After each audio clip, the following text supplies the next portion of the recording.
Hello everyone, welcome to another video. In this video I will show you how to fix if the black Opus 3 is not working in Windows 10 and 11 PC.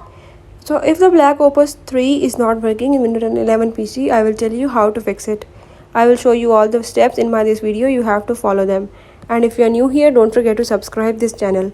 Now let's watch it.